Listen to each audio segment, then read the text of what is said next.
Share ko lang sa inyo guys itong story na halos umiyak ako sa mga pangyayari. May isang babae na na-rape, nabuntis siya at nagkaroon ng isang anak.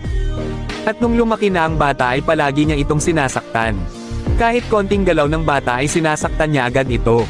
Dumating ang araw na naisipan ng bata na malapit na pala birthday ng kanyang ina. Tinanong niya ang kanyang ina, "Inay, malapit na po ang birthday mo.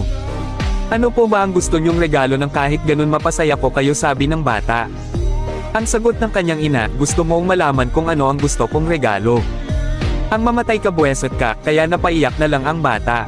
At nang dumating na ang kaarawan ng kanyang ina, hinanap nito ang kanyang anak dahil hindi niya nakita. Puno sa galit ang kanyang ina, sigaw dito, sigaw doon, at nung pagpasok ng kanyang ina sa kwarto ay doon niya natagpuan ang kanyang anak na nakabitin at nakatali. Biglang napaluhod ang kanyang ina. At nakita niya ang papel na may sulat sa paa ng bata, "Inay, happy birthday po. Tinupad ko po yung gusto nyo sa kaarawan nyo. Para naman kahit minsan ay mapapasaya ko kayo, tandaan nyo po, Inay. Mahal na mahal kita."